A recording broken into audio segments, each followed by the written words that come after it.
All right, everybody, good morning and welcome to the 2020 Chapter Officers Boot Camp. I want to thank you all for taking time out of your busy day to join us for this session. My name is Sean McGowan.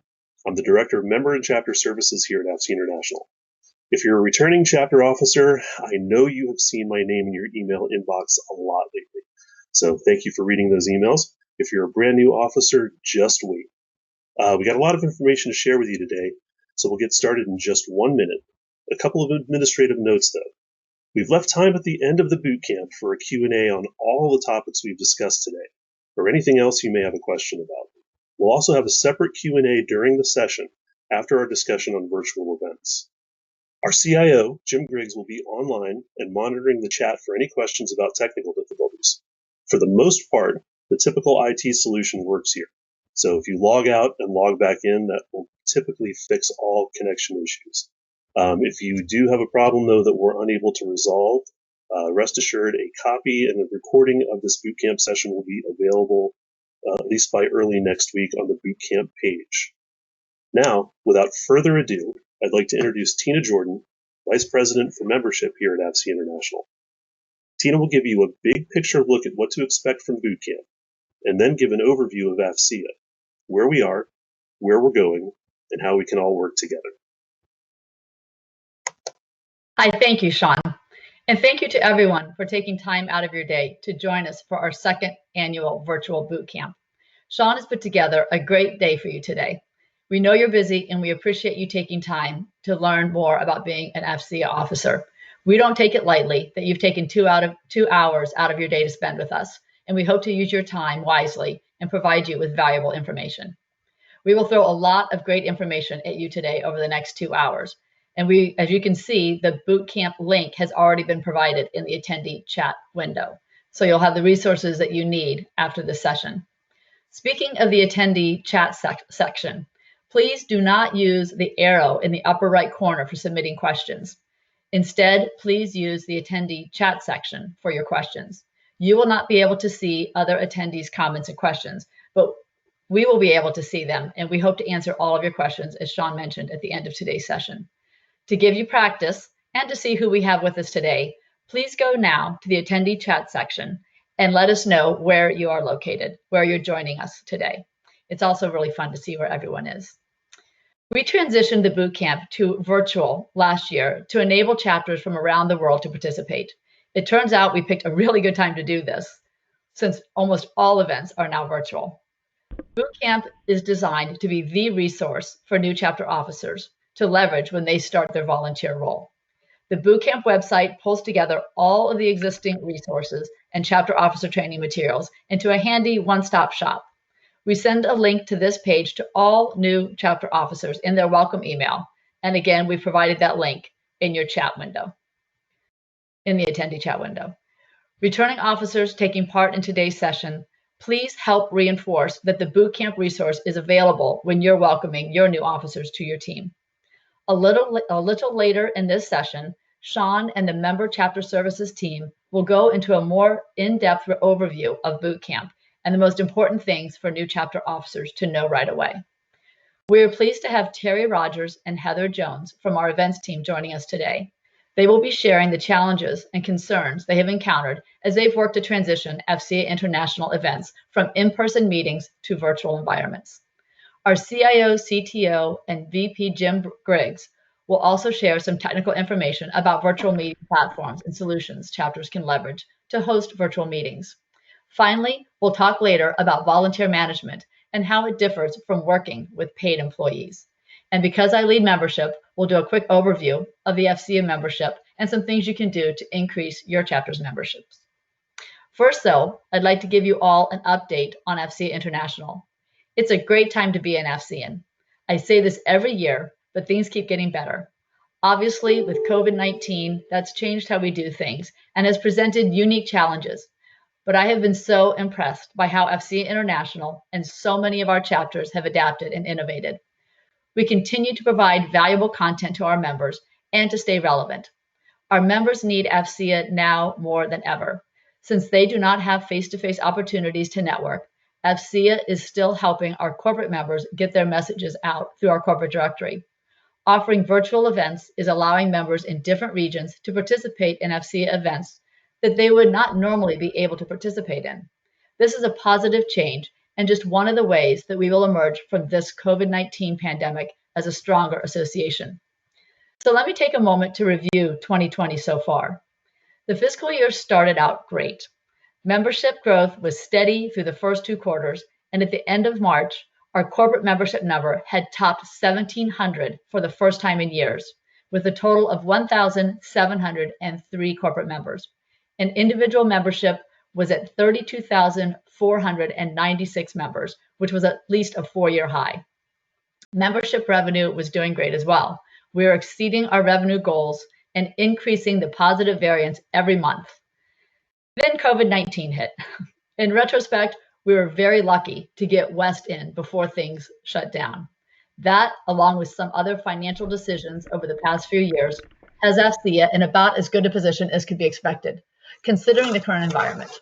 Membership has dipped slightly, but all things considered, it stayed fairly strong. Our revenue remains ahead of budget, and we're hoping that our great start to the year put us far enough ahead to weather the impact of COVID-19. And there's still plenty of positive things to highlight. The AFCEA headquarters staff has not missed a beat. A few years ago, Jim Griggs and his IT team moved the staff to a VDI system, which has allowed all of us to work seamlessly from home. This made the transition to telework so easy. Even General Shea says that it has changed his mind about how we can work remotely. During this time, communication between headquarters and chapters has actually increased. I know most of you have seen Sean's weekly emails to chapters, which include the weekly challenge. I'd like to thank all of the chapters who are reading this email on a regular basis and participating in the challenges. If you aren't, you're missing out on a lot of great information that Sean provides through these emails, and you're missing out on an opportunity for free memberships. So I encourage you to open and read Sean's emails. There's a lot of great information about resources and opportunities available to chapters and your members. Plus, the challenge typically offers a chance to win free memberships for your chapters. As I mentioned before, I have been impressed by the resiliency of our volunteer leadership. Many chapters have quickly adapted to holding virtual events, and the cross-collaboration between chapters has been great. If your chapter has not hosted a virtual event, I encourage you to start or to reach out to a chapter who is hosting a virtual event and share that information with your database of members. You can see what other chapters are doing by checking out the AFCEA International calendar or looking at the events listed in our weekly digest. It's important to offer virtual events to keep your membership engaged and to show that AFCEA continues to provide valuable content during these challenging times. Another really cool thing that's happened in 2020 is we have a brand new chapter in Ecuador. After almost a year of planning and hard work, we chartered the new chapter in June. They held a virtual kickoff meeting at the end of June with over 40 people participating, and we are very excited by their energy and enthusiasm and can't wait to see all the great things they are planning for the rest of this year and beyond. Looking ahead to the rest of FY 2020 and beyond, the women's event is scheduled for September 2nd, highlighting women's journey in STEM. This is a new event for us, and we had originally determined that we would do it on site, but again, due to COVID-19, it's moved to a virtual environment. This is actually a really good thing, because if it was on site only, then people in this area or those who chose to travel to this area for the women's event would be able to participate. But since it's virtual, we hope to have people from around the world benefit by this event for women's journey in STEM. Stay tuned for more information on that. We need membership growth to happen at the chapter level. Have your membership chairman review the monthly list of members assigned to your chapters that are expiring. We reach out from headquarters, but a local touch is much better. And we're finding without our on-site events, we really do need chapters to reach out and have that personal touch to get their members to renew and to engage. Another easy way to increase chapter membership is to look at the companies that engage with your chapter that are corporate members. Reach out to Sean with the names of those companies, and he can tell you how many slots they have open on the corporate roster. When a company joins, depending on the size of the company, they get slots for their employees to become corporate members of AFCEA as corporate associates. Many companies don't have those rosters filled. So if you identify the companies that are involved with your chapter, reach out to Sean with the name of those companies. He'll let you know how many slots they have open.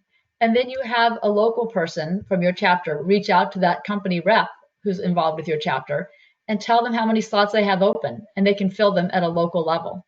It doesn't cost the company any money, and it's really an easy way to get your membership number to grow. During this time of physical distancing, we have an enhanced focus on academia. There's a couple different ways that we from AFCEA International headquarters provide educational resources to our members. One is through our preferred providers.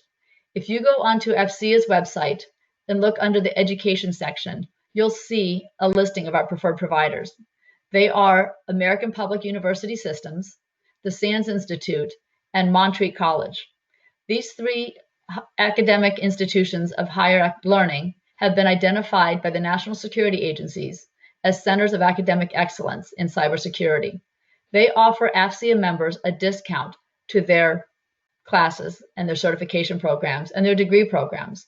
So if you have chapter members who are looking to pursue their education, have them go to our preferred provider page and click on the links that will lead them directly to these universities page that offers their course descriptions, their content, and their AFCEA discounts. Another way that we provide education to our members is through two different learning organizations called MindEdge and FedLearn. MindEdge offers classes in program management, in leadership, and things other than the technical skills that we offer through our preferred providers. And FedLearn is actually a brand new relationship we have with an organization that offers intelligence-based classes, specifically geared to the Intel community. So again, go to AFCEA's education page and look at those links and forward those out to your members, because that's a great way to provide value to your members, especially during this time of physical distancing when they can be doing classes online at their own time. The third way that we help our members with their educational pursuits is through what has traditionally been called on-site classes. These on-site classes are in high demand by government and industry. The one specifically the industry is the most interested in has been the Principles in U.S. Intelligence course. And this course is taught by Mark Lowenthal, who is an author, a globally renowned expert in intelligence, and quite a little side note, he is a Jeopardy grand champion. So he is entertaining to listen to, very knowledgeable about the intelligence community. We also have other niche courses in satellite communications, military communications, high frequency radios. Again, if you go to the education page, you can see what our on-site classes are. But in specific note, the on-site classes, again, due to COVID-19, have gone virtual. So whereas in the past, a government agency or an industry company would hire our instructors and we would send them out to that site and they would fill all 20 seats in the classroom, we are now able to offer these classes to individuals. And so if you have a small business, if you're a part of a small business and you are not able to fill 20 seats, but you have one or two people that need these classes, you can sign up and have those individuals in your company, or you yourself can sign up and take advantage of these classes that used to only be sold in one group to a company or to a government agency, but now can be registered for on an individual basis. Again, go online to our education page. Oh, I see someone just added it to the link. Thank you very much. So the link is in your attendee chat for all of these resources. So thank you for that. A couple other areas of focus for AFCEA: diversity, women in AFCEA, and young AFCEANs. There's a lot going on in the world, especially in the United States right now, regarding diversity. And there's no other association better set up to further the cause and further the discussion about diversity in the workforce. General Shea has said for years that we need to have more people of color and more women up on our podiums and on our panels. And we are looking to further that discussion at the chapter level and at the AFCEA International level. So as a chapter and as a chapter officer, we ask that you give people of color, women, young AFCEANs, the chance to be on your panels, the chance to be in officer positions. We need to be an inclusive organization that reaches out to every walk of life. So please help AFCEA be seen and known as the inclusive organization that we are. This is important to us, and we need your help at the chapter level to make this happen. One more thing I want to move to now is the Education Foundation. For those of you who are new to AFCEA, I want to highlight the fact that we have an Education Foundation. There's actually two nonprofits involved with AFCEA. AFCEA International Operations is a 501c6, and the Education Foundation is a 501c3. Many of our chapters have a C6 and a C3 as well. And as a chapter officer, you need to know if yours is one of those that has an education foundation established with its own tax EIN number as well. At headquarters, we have our AFCEA Education Foundation, and this provides incentives, opportunities, and assistance to people engaged in science, technology, engineering, and mathematics disciplines, the STEM disciplines. The AFCEA Education Foundation is a nonprofit organization that administers scholarships and grants to schools and teachers. It is a parent organization of the chapter's education foundations. AFCEA's Education Foundation has chapters that have reached out and asked them to help administer their scholarship funds. And that's one of the services that our Education Foundation does. If you're a chapter who would like help in that, you can reach out to Sarah Fischetti, and we will be providing her email information, or Nancy Temple. Both of them head up our AFCEA Education Foundation, with Sarah as the manager and Nancy is the vice president working with Sarah. If you're responsible for your Education Foundation for your chapter and you'd like support, again, I mentioned Sarah Fischetti. You might have in the past dealt with Jennifer Quinn. Jennifer Quinn has decided to move into another role and is going to actually go from AFCEA's Education Foundation to teaching and providing support in the public school system of Fairfax County. So we bid a fond farewell to Jennifer Quinn, and we thank her for all the work that she's done for AFCEA, and we wish her the best as she goes and educates those minds that are the futures of tomorrow. And we welcome Sarah Fischetti in her new role as a manager of the AFCEA Education Foundation. Many chapters use the proceeds from their events to fund scholarships, and that's great, but I would encourage you as a chapter to think about supporting schools. Nothing wrong with supporting scholarships, and I know many chapters do that. And a scholarship, if you give a $1,000 scholarship to an individual, that really makes a difference in that individual's ability to go to college, and it's very much appreciated. But if you think about giving $1,000 to an elementary school science teacher, that's a force multiplier, and it doesn't just affect one life, but many lives. And I'm not saying to not give scholarships, because again, that makes a big difference, and sometimes is the decision maker on if a student has enough money to go to college. But along with those scholarships, think about taking money and supporting actual school systems as a force multiplier. I want to mention we are all one AFCEA, and we have paid staff in Fairfax and volunteers around the world working to fulfill AFCEA's missions. And we are here to support you. Most people don't realize that there's a mothership in Fairfax, Virginia of AFCEA. And as all they know about AFCEA is what they see at the chapter level. That's why you as chapter officers are so important. You're out there doing God's work on behalf of AFCEA, and you are the face of AFCEA to your local community. But I just wanted to show this slide and go over just some of the people that we have on the membership team that are here at the mothership in Fairfax, Virginia. Actually, not in Fairfax anymore. We're all working remotely. But just to put some names and faces to the people that you work with. So on this chart, starting on the left side, you see Sandy Campbell. She is the director of our member services team, and she has Janice Hughes and Vivian Argoti that work with her. These three women are our call center and our member services team to support all 32,000 members of AFCEA. They take your phone calls, they help with registration, they do all the invoicing, they do the work of 20 people with just 3 of them. So they are very busy, and we certainly appreciate the support that they give to all of our members on a daily basis. Susan Fofi and Sheila McCoy head up our Professional Development Center and all of the offerings that I just covered. If you're a chapter who works with continuing education units, Sheila McCoy is your outreach person there. Susan Fofi covers all the other aspects that I covered on previously about our Professional Development Center. And now to mention Sheila, if you are a chapter volunteer and you're involved with setting up your events, you need to know Sheila McCoy.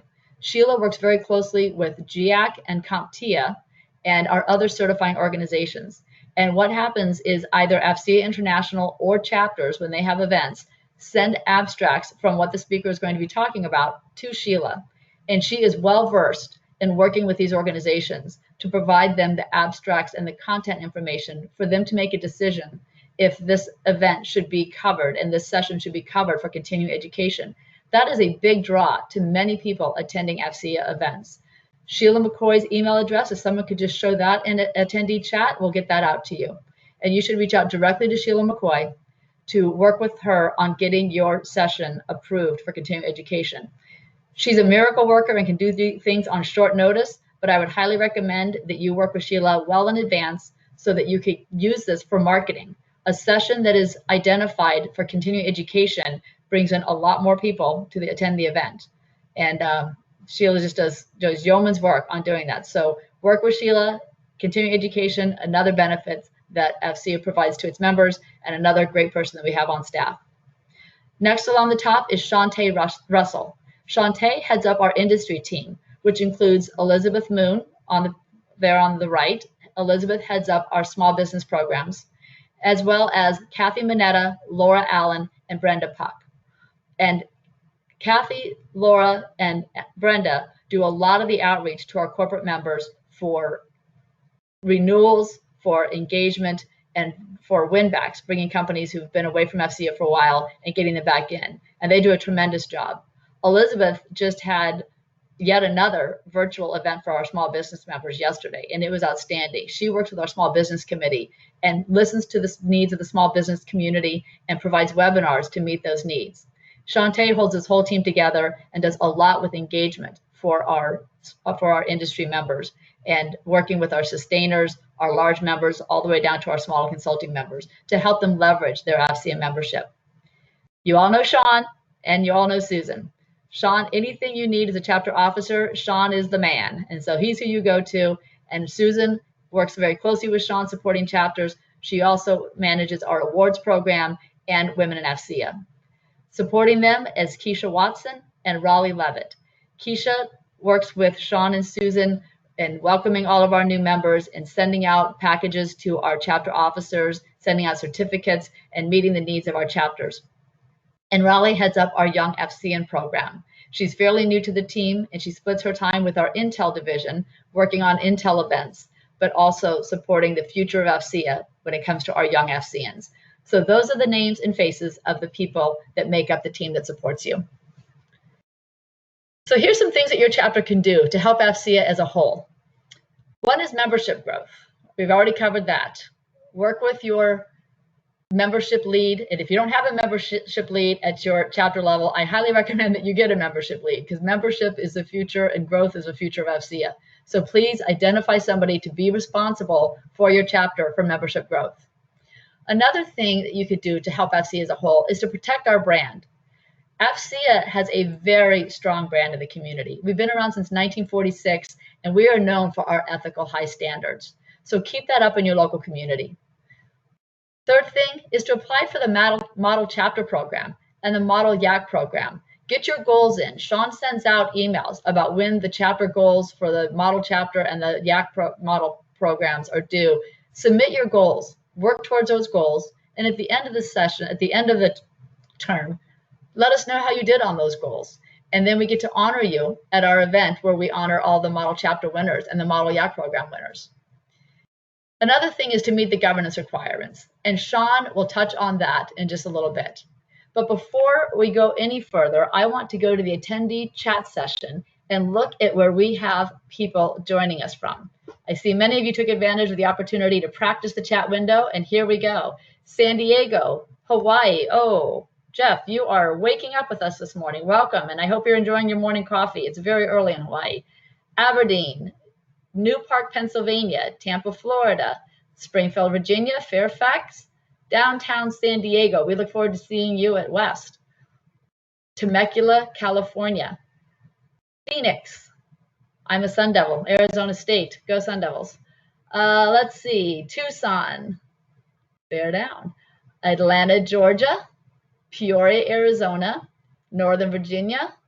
Architects Chapter. Las Vegas. Ooh, hot there. Boston Student Chapter. Welcome, Max. We're glad you're here from the Boston Student Chapter. You're part of the future of AFCEA that I mentioned a little bit ago. Hawaii, aloha. Barksdale, Louisiana. Vienna, Virginia. Military City, USA. Hooah. All right, Bill Robinson, had to add that in there, huh? We have our RVP from Virginia and Tidewater chapter. We have Kendall, let's see. Oh, Montgomery chapter in the house. Love these actual added comments. Hampton Roads chapter, Palmetto chapter, Colorado Springs, AFCEA Atlanta, Aberdeen, Maryland, Rome, New York. My father was stationed at Griffiths. I know Rome, New York. Douglasville, Georgia. Pocono Mountains. That sounds much cooler. Hello, Colonel Braun. Would love to be there. It's hot here in Virginia today. Let's see where else.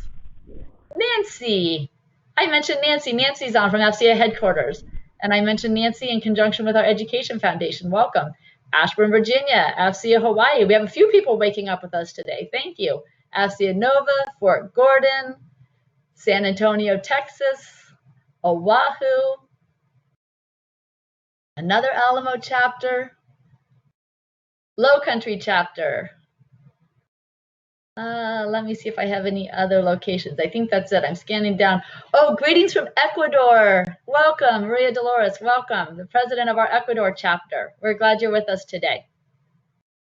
And I think I'm almost to the end of the list. Arizona, Washington, D.C., Virginia, Charleston, another Hawaii. Thank you guys for starting your day with us. Norfolk, Central Maryland, Tampa, Nova, New York, San Francisco, Annapolis. I think these people added as I started giving shout outs here.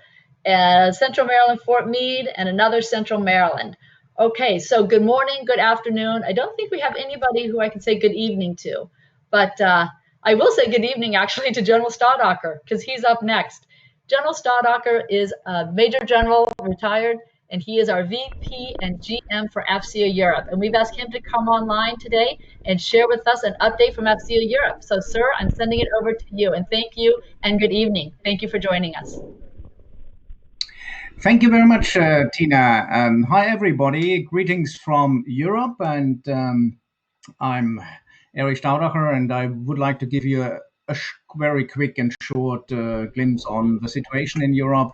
AFCEA arrived in Europe in the early 50s, and it grew from one chapter in Paris to about 35 chapters now, plus some student chapters, which we are trying to reintegrate into the existing chapters for a better connection. The region also enlarged from Western Europe to Eastern Europe to Middle East.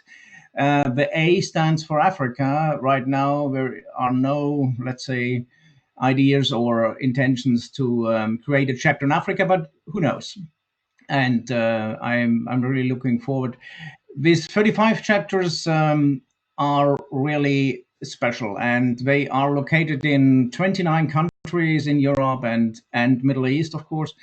And what I would like to bring to your attention for European chapters, probably other chapters in other regions of the world, the same, have a double footing. They are based on national legislation as non-profit association, and this may range from application simply in a registry or application at court, and this legal process is sometimes very cumbersome and also expensive.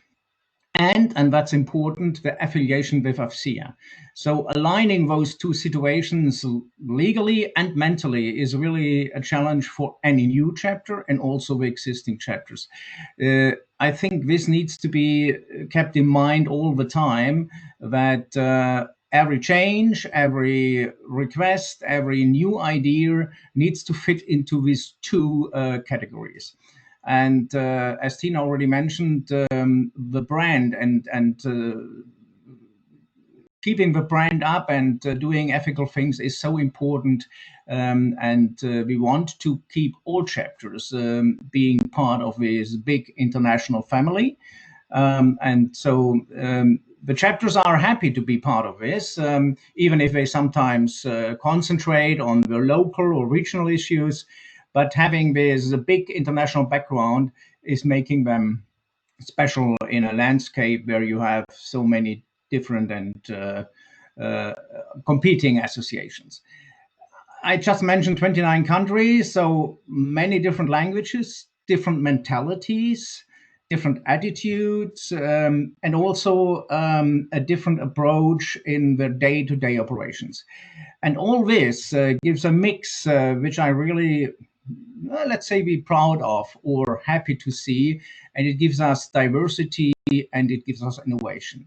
The diversity comes by with different origins. It is not as developed as I would like to see with regard to participation of female both in the membership and the board. But I think we are working on this, and we see the big progress AFCEA is making in USA, and we try to copy that. When I say local conditions differ on a rather large scale, then I would like to mention that we have big chapters, rather big chapters with more than 1,000 members, and rather small chapters, just at the threshold of being a chapter. We do have chapters in a more national attitude, and we do have 6 chapters on US bases in Europe, which are really, really important for us to keep connection. And so this is a wide range of conditions, of different focuses as well. Some chapters deal with ministries of defense, Ministry of Interiors, Homeland Security at the highest level. Some deal with academies, mainly with academies or local commands from the governmental side, but all are trying to build the network basis between government, and government is seen more than only the military part, academia and industry. And I think some chapters are more successful than others, but nevertheless, they are all engaged. And as Tina mentioned, it's really a pleasure to see how the volunteer work continued even in the pandemic crisis. My job in this environment, in this ecosystem, is together with a small office in Brussels, to represent AFCEA towards NATO and European Union and other entities. And please believe me, I discover every day a new agency in the European Union, a new body to contact and to reach out to, because our topics in IT, in modern technology, are really reflected in a wide landscape. And this is a fascinating job, but it's also a tiring job, because all the changes you need to be a little bit keeping track, and this is keeping you busy. Our overall goal, chapters, AFCEA Europe, and also, as I see it, AFCEA headquarters international, are trying to bridge the Atlantic. And this link has seen ups and downs throughout history. It started, as I said, in the early 50s, and it has a meaning even today. So this is really, really important. And to serve this goal, I think it's even that, or only that, would be enough to be an AFCEAN. That's what I wanted to share with you. And whenever you come to Europe and interested to get in contact with somebody special or a chapter, please let me know. I will help any of this and make your visits meaningful in all aspects. So thank you so much. I now have the task to head over to the drill instructor, Sean. There is some similarities. Thank you. Thank you, sir. I just wanted to address one of the questions that came in real quick.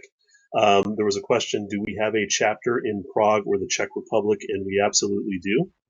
We have a Czech chapter, and we will send that information out. I think Jim has already posted a link to the chapter map where you can see that. But we do, in fact, have a very active chapter in the Czech Republic. So thank you for that question. it's funny, every time I hear boot camp, and I think maybe you're in the same position I am, you always think of the angry, yelling drill instructor. So if you know me, if you've met me at events or we've talked on the phone or had a virtual meeting, you know that this is not me. So there will be no yelling at boot camp. This is what boot camp's going to be like. So we're going to all be friends. We're going to share information. We're part of one big team. And so there will be no yelling. The only time there's ever any yelling is if I say something that upsets Susan. And sometimes she yells at me, but that is always 100% justified.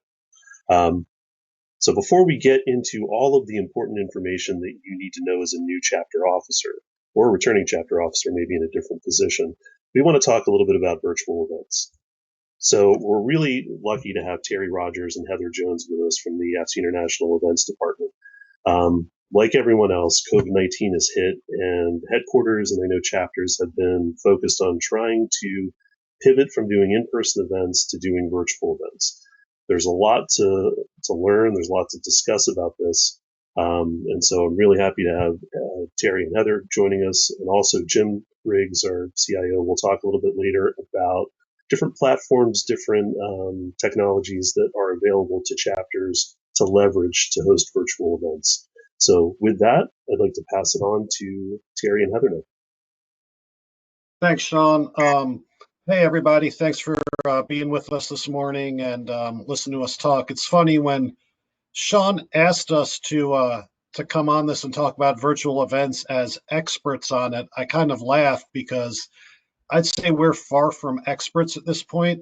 Like everybody else out there, we're very, very much learning the virtual event world. We're now going into our fourth one. I'll be next week. It'll be the Army Signal Conference. I know a lot of folks on the registration list for that event are here today. So look forward to seeing you next week as well as talking to you this morning. We've done a one-day event with speakers, both live and pre-recorded with a sponsor hall. We've done a two-day event with exhibitors and live sessions. We have done a single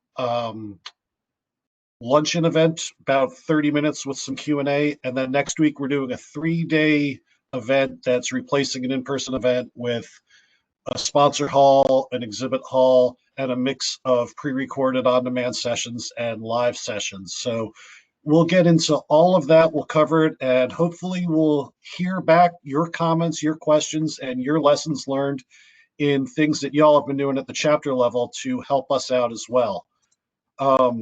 So things that we've started to think about, defining the scope of our events.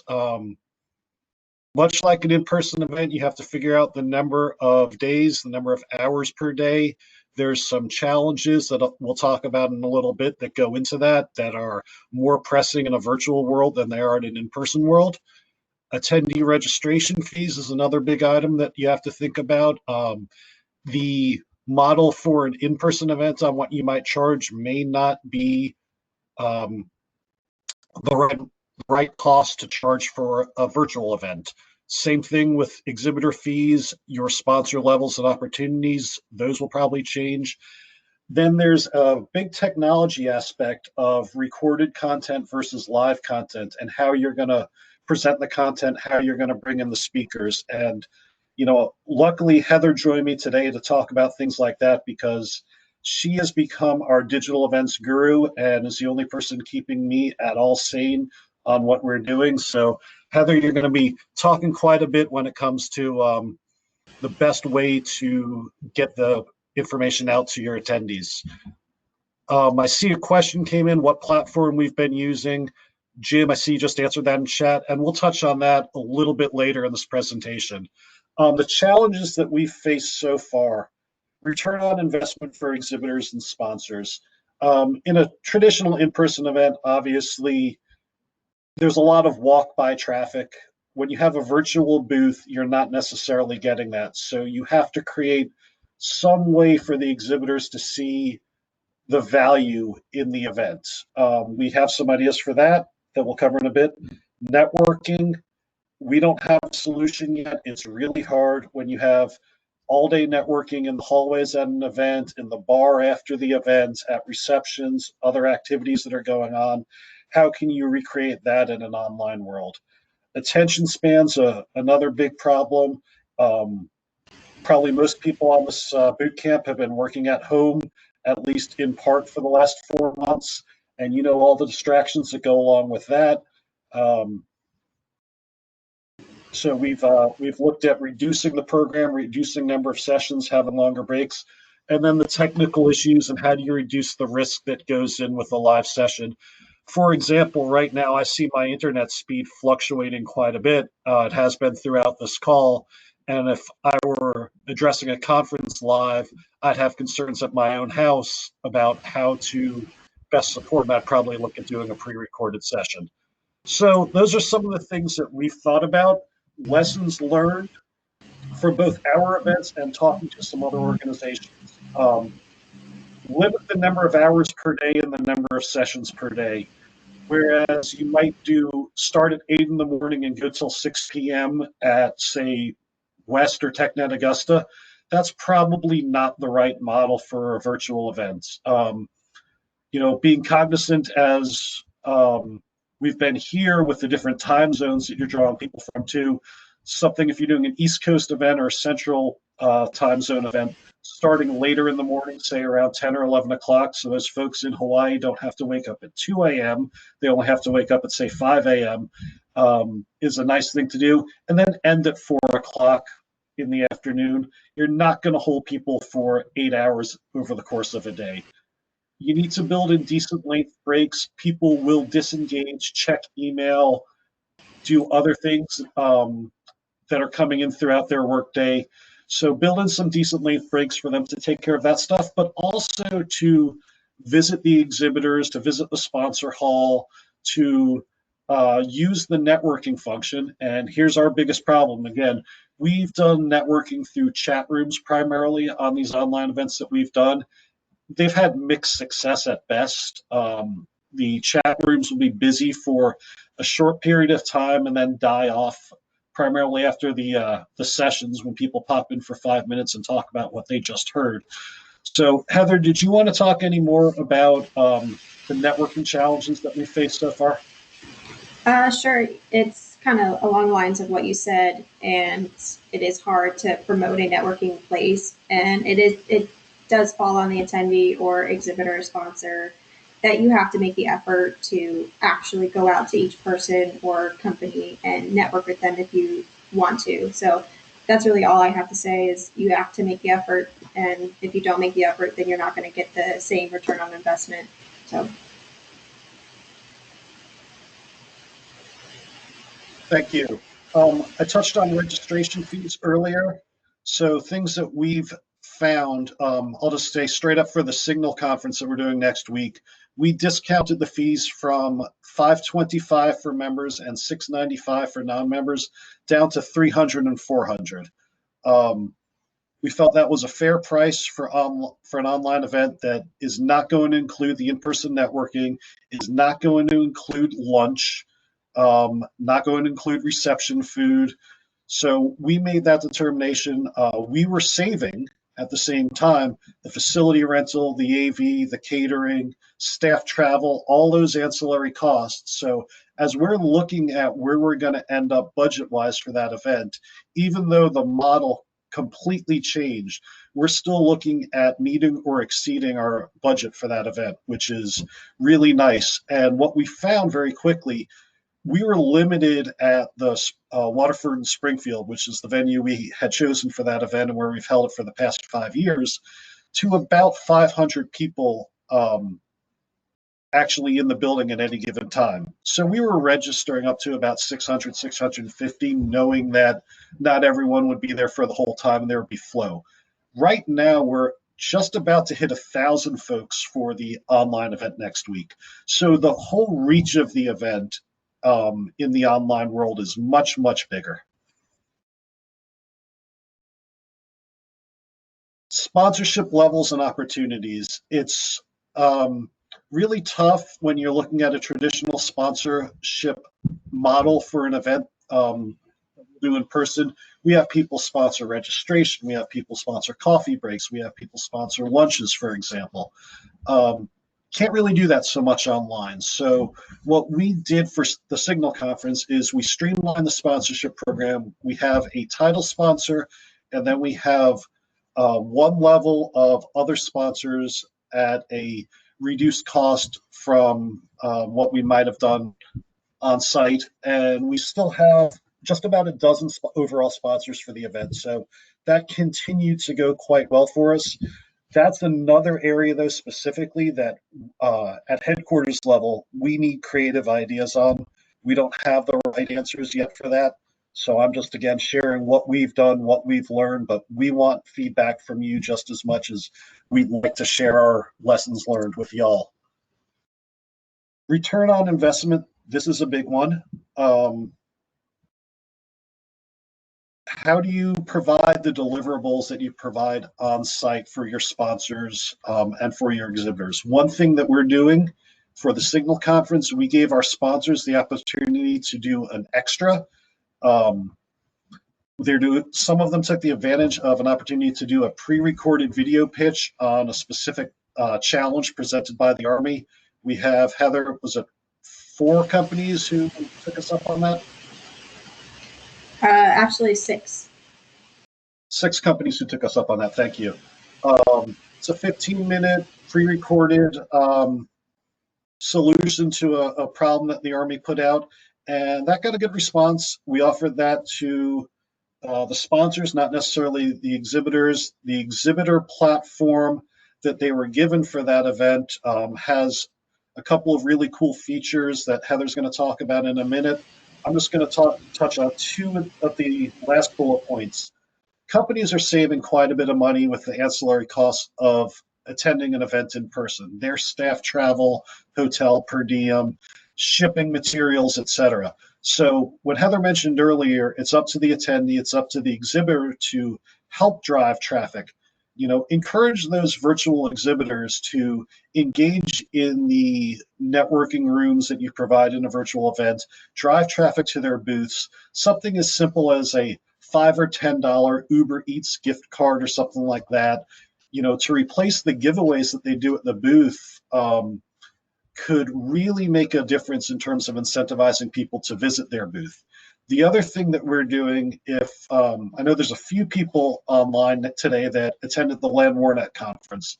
Something that was really successful for us back then was CIOG6 directed their senior leadership team to visit quadrants of the exhibit floor each day. So we're trying to replicate that next week with CIOG6, where they're going to ask members of the leadership team to visit each of the virtual booths. So if y'all have that relationship with the folks that you're working with and partnering with, if you can make that ask and they take you up on that, that would go a long way towards driving traffic.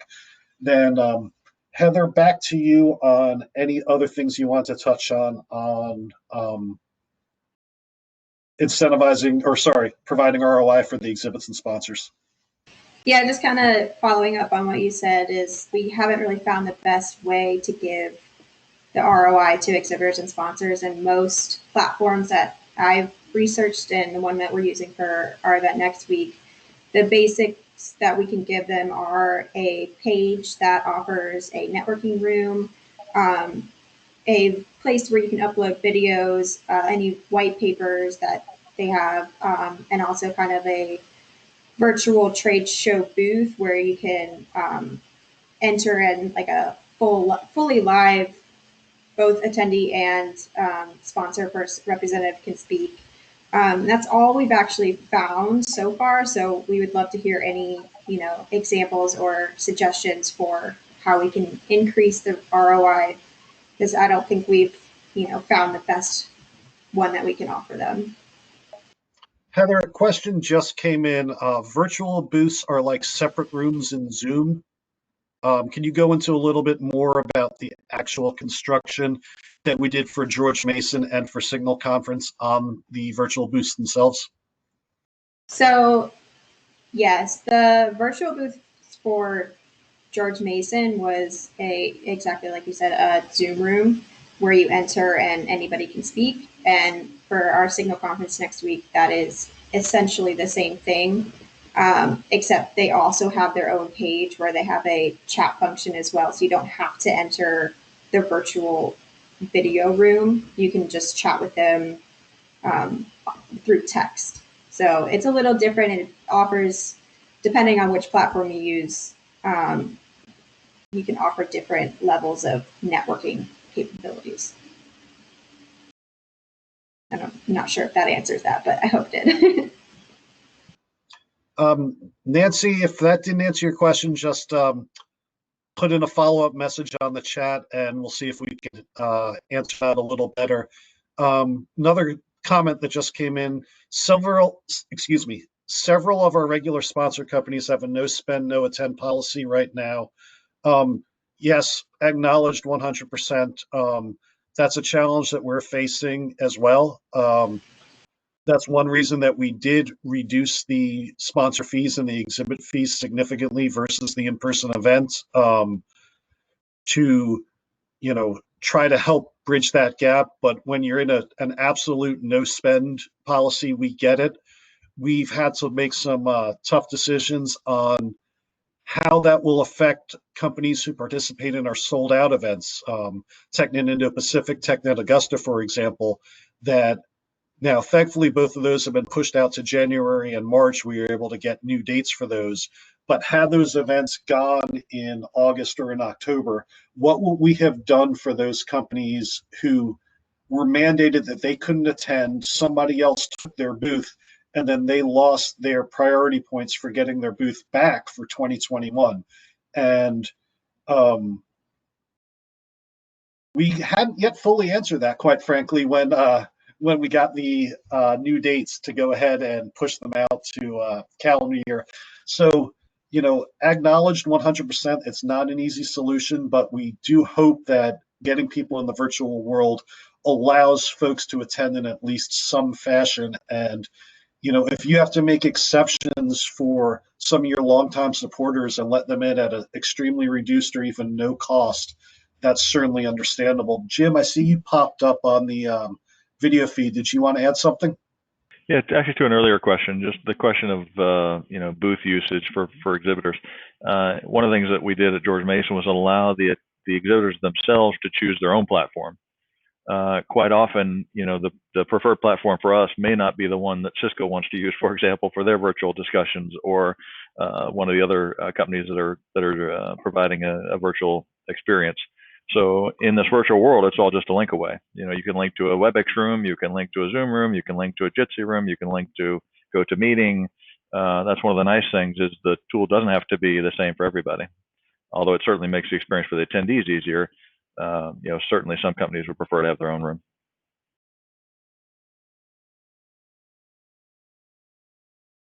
Absolutely. John Kaufman, what is the name of the show next week? The Army Signal Conference.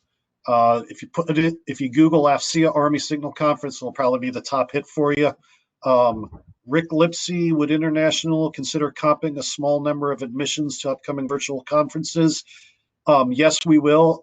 Reach out directly to Sean, Rick, or anybody else on the line, and Sean will work with Heather and me and get you set up with registrations. Stephanie, can you add a sign-in page for the booth? Think of a web page. You can elect to join the mailing list or information listing prior to going into the booth, so that at least everyone would have to check in when they got to the booth. Heather, Jim, you're better equipped to answer that one than I am. I'll take for next week's event. We have, as the attendee enters a sponsors page, they can click to request information, and it kind of adds them on to, it's allowing the sponsor or exhibitor to get their information, the contact information. So yes, we have that button already, but I can't answer to George Mason's, so I'll let you answer that one, Jim. Important to know that's platform specific. As Terry mentioned, we're still exploring a variety of options for our larger scale events where we've got a serious number of exhibitor booths and vendor spaces. Pathable is the latest one we're testing. We used Workcast in the past. I don't think Workcast had that ability, but Pathable does. So again, this is one of those questions when you're listing your requirements of things that you want to have and have to deal with potentially if you're international and have more intense GDPR requirements, you got to make sure that's baked into the tool so it can support it before you make that decision.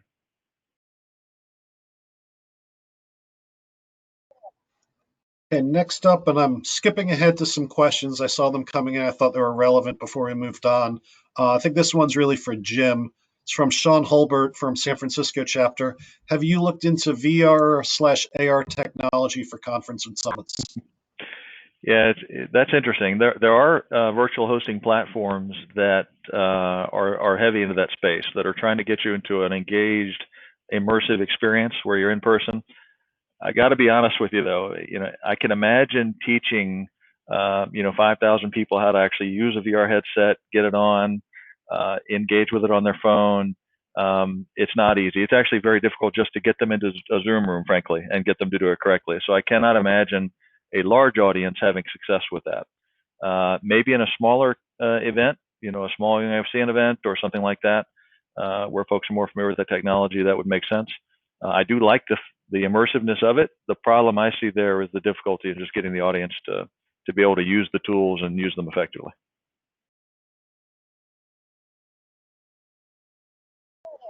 Thanks, Jim. That covers the questions we've gotten so far. So let's move ahead to the technical aspects of doing a virtual event. These are primarily for the sessions that you're putting on with your speakers. And I'm going to let Heather just run with this one. She is way more involved with this than I am and has way better an understanding than I ever will. So Heather, you're up. Thanks. So kind of on the lines of what Jim was just talking about and how to teach people to use, a virtual reality headset, it's very hard. And it is also very hard to teach people how to use Zoom. So, or just in any virtual or video room conferencing platform. So what we've kind of thought and for our best practice is to do a semi-live session, which you pre-record the content of the session and then have a follow-on live Q&A session. And with that, it takes the stress away a little bit of having the live content just readily available. And if something were to go wrong, you are only losing the Q&A portion of it. And it's not the worst thing in the world. It wouldn't be great during the day of, but as long as you get the recorded content, I think that's what most attendees are wanting. And then if you have questions, you can go to the speakers or, have the speakers answer any questions in the chat box during that session, which goes to the next point of the chat room. What we're doing for most of our events is having just a text featured chat and not a live Q&A chat, because when you have a live Q&A with all the attendees available to speak, and having hot mics is not a good thing, and bad things will definitely happen when you have hot mics. So if you can avoid it at all costs, always do a just text chat Q&A, because it makes your life easier, makes our lives easier. And then for the sessions themselves, always have a backup in place, have the ability to dial in, know the phone numbers in advance, know the passwords that you need to enter. Just always have a backup, whether it's a backup speaker, a backup location. Just be prepared for everything to shut down and just go to just complete crap, on the day of, because it will happen. And then also always perform tech rehearsals, because you need to make sure, and especially from the location that you are presenting that session and content from, make sure that everything works, your microphones work, your internet works, your camera works. Just having those tech rehearsals are a huge key aspect of making sure everything goes well on the day of. So I don't know if Jim wants to interject anywhere, because he's been helping me a lot with this next upcoming week. So yeah, if you want to, I think I would definitely foot stomp that last bullet. And to give you an example of what we're talking about, I was coordinating for the George Mason C4I Symposium a few months back, what amounted to 6 sessions over 2 days which you would think would be relatively simple. Three webinar sessions with about 20 speakers or so across the sessions. I spent at least 40 hours the week before doing session after session after session with speaker, walking through how to connect to the tool, making sure that they had the right laptop internet connectivity, the mics work, they understood how to use a headset, they're using a headset, all of those things. And let me tell you, it was exhausting to do that the week before, and Heather's going through that right now with the Army Signal Conference next week. It's exhausting. It's painful to get all the schedules coordinated and get everybody online. But let me tell you, you absolutely do not want to have somebody show up live at a meeting that you have not tested with from the location with the equipment that they're using live. It really raises the blood pressure when somebody jumps on a call 30 seconds before the meeting, 5 minutes before the meeting starts, and their mic's not working, their internet is choppy, they're having to figure out what the phone number dial-in is. It really is a question of preparation is key here. The more time you spend in prep, the better off the live result will be, without a question. Including something as basic as if someone's coming from their house, sitting in the same spot in the house. Yeah, I can share a brief story with that. We had one user who was in their kitchen with a laptop during the testing, worked great on good Wi-Fi signal, everything was fine, and mid-session decided to pick up their laptop and walk into the living room. I guess the chair was uncomfortable, and the Wi-Fi signal in the living room was horrible. So not surprisingly, you hear the the usual, bad signal sign when you've got bad audio coming from the user. Hurriedly had to go back to the kitchen, get back to a good Wi-Fi spot. So again, test from the equipment where they're going to be, and tell folks to stay put, not to wander around if they're on the Wi-Fi connection. We're also used to Wi-Fi being something that works well for browsing from room to room to room. I can pick up my laptop and walk into the kitchen and continue to browse or watch YouTube or whatever. When you're on a live stream, every move counts. Make sure you're keeping folks where they were during the testing when they're in the live room. And just also to add, we all work with a lot of government and military people, so working with their networks and their computers and definitely do tech rehearsals with them. That's one of the big questions when you choose a tool, which we'll talk about here in a minute. Is who is the speaker audience that you're targeting and bringing into the room? You're not going to find many, for example, that want to do, although there's no policy specifically prohibiting it, that want to do a Zoom room right now, unless it's Zoom Gov, or they don't want to do a particular application because they can't install plugins on their military laptop sitting in the Pentagon. So you need something that either works natively in a browser without a plugin or is already known to be on part of the default deployment. And we'll talk about Microsoft Teams as an example of that, coming up in a minute. Jim, why don't we just go ahead into the platform discussion, then we'll circle back to any Q&A that comes in after that. Sounds good. So I just got a couple slides here to wrap up talking about platforms of choice. This has obviously been a huge issue for us. You've heard Heather and Terry talking about how we've struggled to find the right solution. I don't think we've actually found it yet. A lot of the tools have pros and cons, are good fits for certain types of shows and not good fits for others. But I wanted to highlight a couple that I think are we've used with good success over the last few months, and I think the chapters could benefit from in particular because they're no cost right now. The first one that has been sent out several times by Sean in answer to the question of what tools should chapters be looking to use is the open source free Jitsi platform. And I'll be the first one to admit that a year ago, I'd never heard that term before in my life. I'd heard of GoToMeeting, heard of WebEx, heard of Zoom, heard of all these tools, had never heard of Jitsi. It's an open source product that is backed by a company called Packet8 that does international sales of voice and video, voice over IP services. But the open source community actually develops and moves the Jitsi product ahead, and it's grown leaps and bounds in the last 2 years, and it's grown significantly in capability in the last 6 months, even as the pandemic has heightened focus on virtual tools. So this is a tool that any chapter can use at no cost. Several things I like about it, obviously, if I'm endorsing it here. One is that there's no plugin required. You fire up a Chrome browser, you go to meet.jitsi, you create a room name on the fly. You don't have to log in, don't have to give them your email address. The room is up, you now have that link, and you can share it with an audience. It supports up to 75 members in the room that have full video microphone capability. That's an unusually high number for a free tool for certain. There's no limit to the time.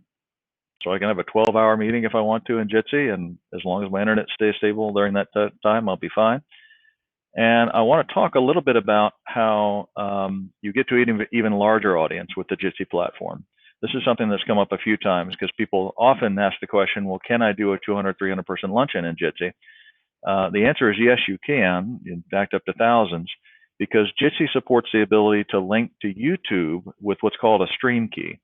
And what you do is fire up a free YouTube account, or if you have a paid one already, you can use that. And every YouTube account has a streaming key that you can then plug into the Jitsi platform. And it allows you to take what you're broadcasting in the meeting room and push it out to a YouTube URL that can be viewed by thousands at any one moment without having to worry about licenses and attendee limits.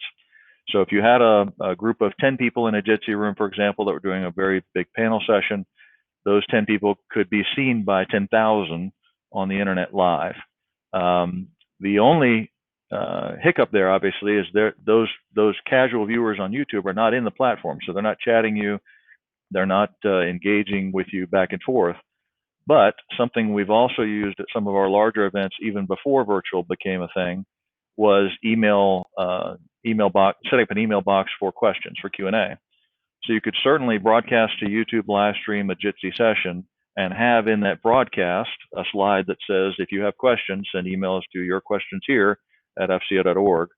And the questions then go back into to somebody who's monitoring and can inject them into the room.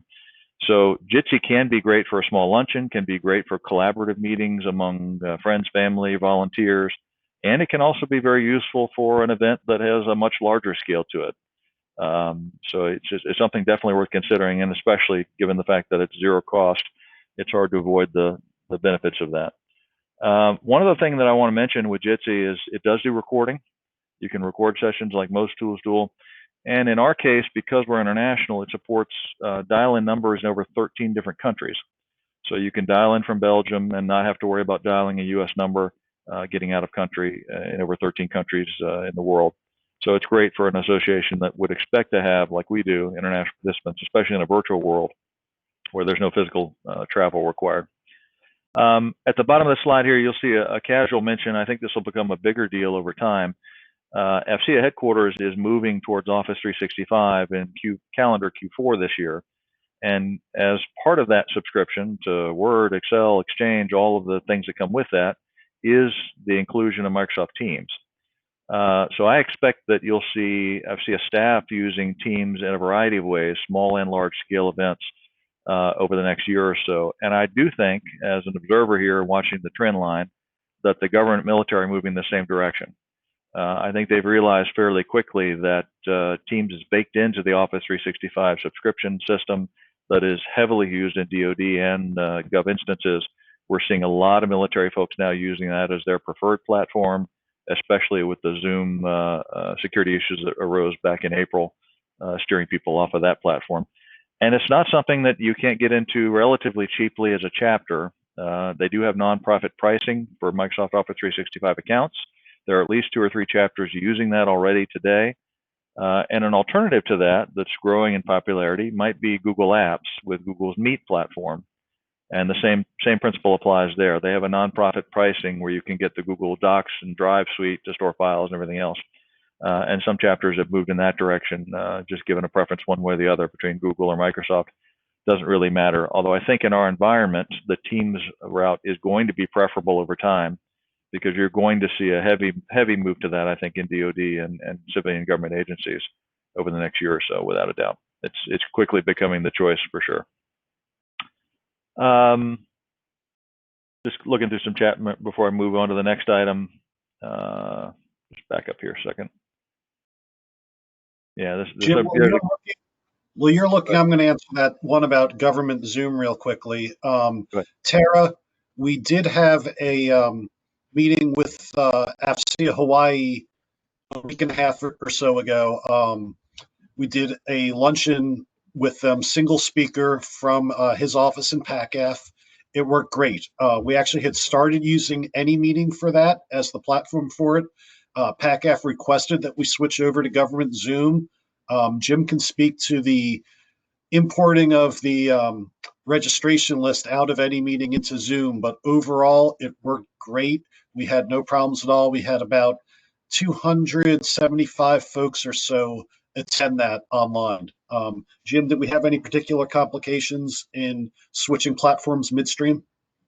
Well, no, we were able to. We basically brought up the any-meeting room. That was a last-minute change when PACAF was testing the any-meeting platform, and simply based on preference, said we use ZoomGov all the time. The generals team is familiar with it. Can we switch to that platform? So we accommodated since he was the only speaker at that luncheon. And we basically brought up the any-meeting room with a automatic redirect that sent people over to the Zoom.gov platform, and obviously sent them the new email. So we had a little bit of a last-minute switch there that caused very little confusion, I think, for the audience. But we've had good experience with ZoomGov as a platform. It's important to note that you don't have to be a government entity. All you have to do is have a strong relationship or a need to interact with government to get a ZoomGov room. So I know, for example, our Central Maryland chapter has actually gone through the process of getting a ZoomGov account and has been approved and is using it actively for some of their sessions. So it might be worth considering that. That certainly is going to get you much more of a positive response from attendees and speakers if you can tell them up front, yes, we're using the government cloud version of ZoomGov, not the commercial version of Zoom. People are very specific about that distinction these days, given the issues with Zoom that has taken a beating over the last few months. Let me move on to the next item here, just to wrap up the section on tools. I think Heather and Terry had mentioned that we've used several large tools and evaluated several others. In Expo is one, Workcast we've used actively, and Pathable is our latest choice for next week. I can't say we would 100% endorse any of them at the moment. We're not going to tell you this is the granddaddy, this is the best in class. You really have to kind of look at what the tools are, what they do for you, and what your goal is for the event. If you've got an event with heavy exhibitor collaboration with sponsors, etc., you may use something like Pathable and something else. Last item that I want to talk to today is the platform we're actually using today, which is the any-meeting platform.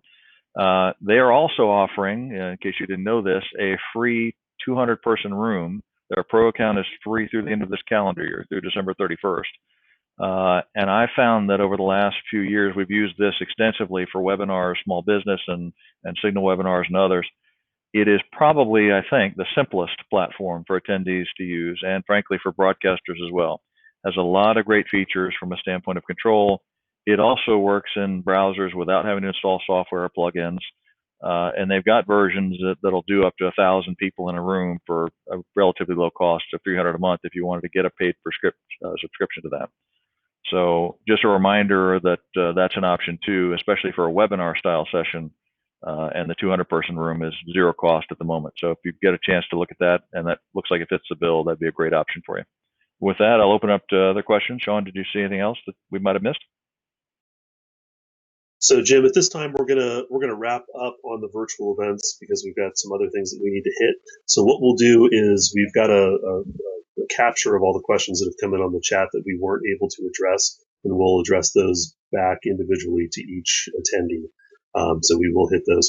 I just wanted to mention real quick, at the start of COVID-19 and the switch to virtual events, I do want to give a shout out to the Alamo chapter who really helped out.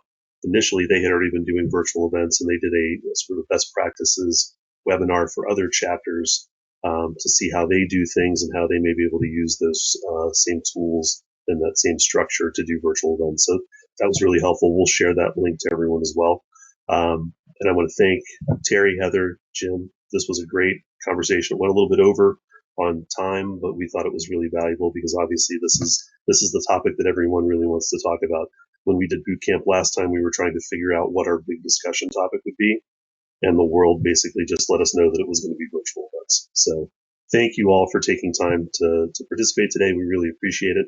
And now we're going to head on and get into the meat of the boot camp presentation with all the information that chapter officers really need to know when they take over. So Tina gave a great overview earlier of what the boot camp is, and it's really our way to help brand new chapter officers who are coming on board learn the information that they need to know to be able to do their jobs. It's also a great resource for returning officers who may be taking on a new position or just need a refresher of the resources that are available to them from AFCEA headquarters. So we've got a lot of resources available. We're going to talk about the bootcamp webpage a lot. We're going to reference that. Jim already sent the URL out in the comments, but this is what the bootcamp website looks like. Please make sure that you're sharing this information with your fellow chapter officers who were not able to attend today. This link does go out to all brand new officers in a welcome email when we add new officers to our system. So as we get new officer information in, the bootcamp website goes out to all brand new officers.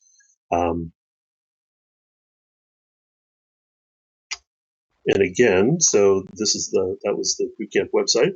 All right, so you have volunteered for an AFCEA volunteer leadership position. So maybe it's at the chapter level, maybe it's at the regional level, maybe you're an RVP or a regional young FCM. You might be brand new to AFCEA. You may not know much about what AFCEA does, or you may be a seasoned volunteer who's taking on a new position. First thing we want to do is say thank you. We're going to say thank you a lot to you during this session, but it's really important. AFCEA would not be able to do all the things that we do without our volunteers. We appreciate everything that you do for AFCEA.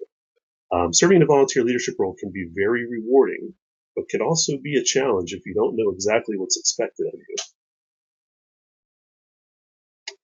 So you volunteered, you're excited, you're ready to get started. Now what? The first thing I want to tell you is that you have a team of association professionals here at AFCEA headquarters that are ready to help you. You can reach the entire member and chapter services crew here at headquarters at mcs@afcea.org or by phone at 703-631-6100. That's Monday through Friday, 8:30 a.m. to 5 p.m. East Coast time. Even though we're all working remote, we haven't missed a beat. We're all working full time and ready to help and support you. We can usually answer most of the questions that you send our way just on our own, but if it requires some expertise from other staff members, we can bring in those resources to assist as well. I want to remind everyone that you've got a regional vice president that's also there to support you. Most of our RVPs have served in multiple chapter officer positions during their AFCEA careers and are valuable resources to the chapters. What do you need to do and when do you need to do it? This is sort of one of the biggest questions that chapter officers have for us. Every year we publish a list of suspense dates. We put this on the bootcamp website, and this tells you everything that your chapter needs to submit to us, whether it's annual reports or the dates for award submissions. And this is up on the bootcamp website every year. So we have just finished up the sort of 2020 year, and the new 2021 suspense dates will be posted within the next month. Now we're going to talk about the handful of things that it's most important for you to know right away as a brand new officer. So the single most valuable tool that's going to be available to you are the online chapter officer tools. These are accessible to you through the AFCEA member portal.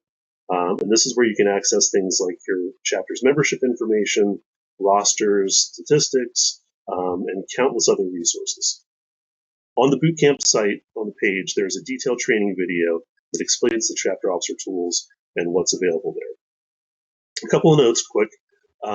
We need your help making sure that the list of chapter officers that we have for your chapter is accurate. Chapters can update this information as part of the chapter officer tools on their own, or you can send an email to mcs@afcea.org to have us update that for you.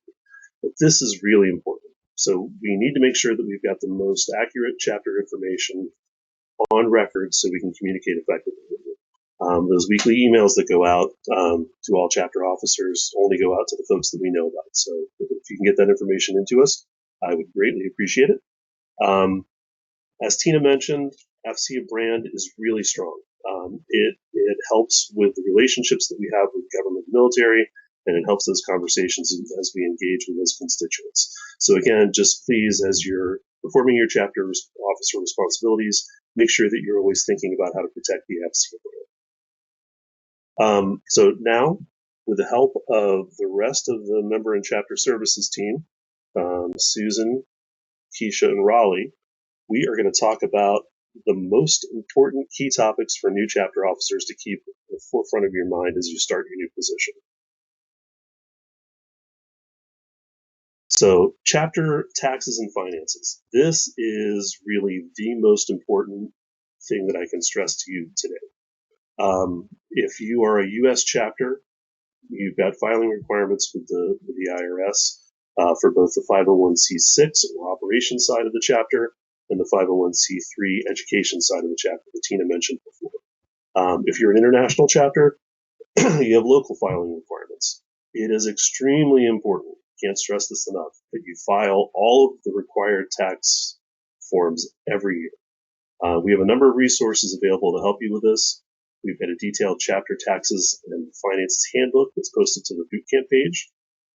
We've got a training video there that was prepared by our CFO. Additionally, our CFO, Pat Myron, is available to help chapters. We can set up meetings if you have any questions. If there's any sort of assistance that you need with filing taxes or questions about your tax status, please reach out to MCS and we will be happy to put you in touch with Pat. He's been an extremely valuable resource in helping chapters navigate and deal with the IRS, which can be a challenge sometimes.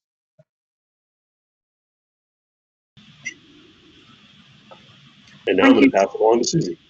Thanks, Sean. Hello, everyone. So GDPR is basically privacy practices for individuals. And yes, it is specific to the European Union. But that said, many chapters, definitely headquarters, we all deal with EU-related members, vendors, speakers, etc. So we have to adhere to these requirements. It's very important. There are fines if you don't adhere to the requirements. So this is very important for you to know. I think it really goes under the radar for a lot of chapters. Every chapter should have a privacy policy on their website. We have a great sample policy put out there by the Central Maryland chapter, and I've included the link in this slide. I would strongly recommend you take a look at that. The Central Maryland chapter's policy is actually based on the headquarter policy, so it would be a really good one to follow. So as you can see, we do have a white paper, and if you need any more information on this, please contact us for it. So really, that's a very quick overview of GDPR, but it is very important. So now I want to pass it over to Raleigh Levitt, who's going to talk about ethics.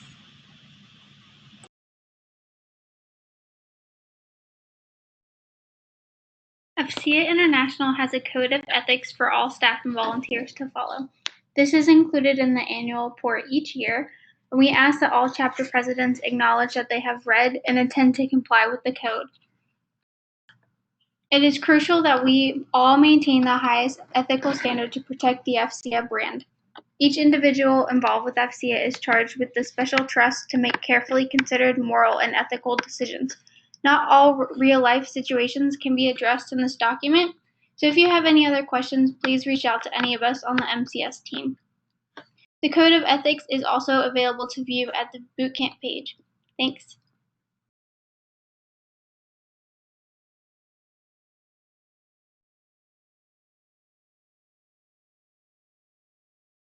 Hello, I'm here to talk briefly about the annual report. I'm sure you are wondering what it's all about. Don't worry, it's not that bad, I promise. Most of the information pulled from previous year's report are from existing information in the chapter tools. I can also email a copy of the last report that was submitted. The annual report is a governance document. It's a government's requirement. So we need your help to make sure all chapters submit it. Chapters also select delegates as part of the report, and we need delegates to vote on our incoming board of directors every year. It is really, really important. I added an extra really because it's that important.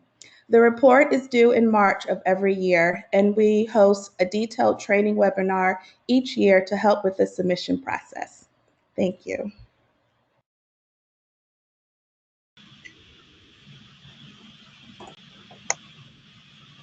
Okay, I'm going to cover submitting chapter events to the calendar. It's just one more thing on your to-do list when you're organizing an event. We realize that, but there are so many positives involved, both for chapters and headquarters.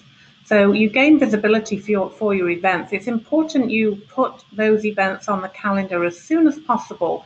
Even if that date is still tentative, we recommend you put that out there, because all those events on the calendar will be included in the weekly digest every week that goes to every single member.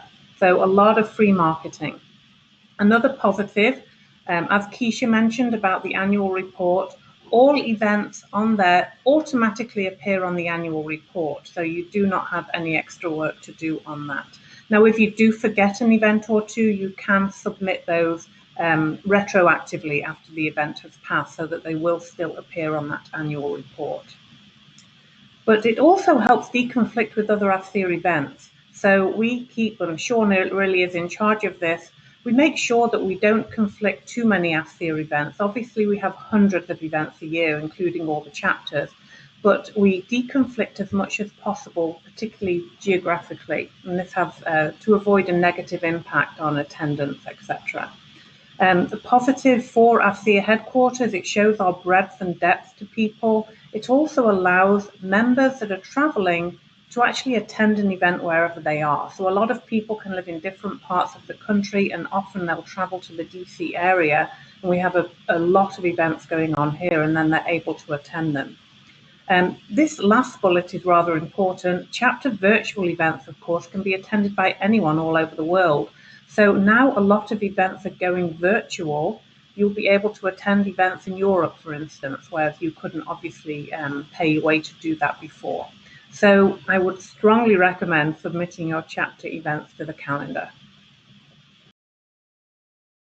And now I think it's back to Sean for web hosting.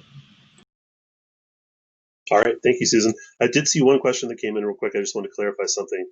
Ken Herlinger asked to clarify the chapter report, and I think the quote in the chat is a government requirement. It's a governance requirement. So it's an AFCEA internal governance requirement. Now I want to talk to you about web hosting and the overall IT support that we're able to provide to our chapters at no cost. And I think that's the big key. It is free. So if you're paying money to have someone host your site, that's valuable money you could be using to help fund an additional STEM scholarship or grant each year. Let us host your site for free. Not only do you save money, but you also have the AFCEA headquarters IT staff there to support you. We've had chapters lose data, lose websites, lose complete access to all their information due to leadership turnover, or also sometimes disputes with paid management companies. And having us host the site eliminates these concerns. Jim and his staff provide top-notch support. We post more information on the web on the bootcamp page about web hosting, but we really need to have all chapters hosting their sites with us. So if you're currently among the small group of chapters that are not hosting your website with us, we'll be reaching out soon to talk about ways to transition your site to the AFCEA servers.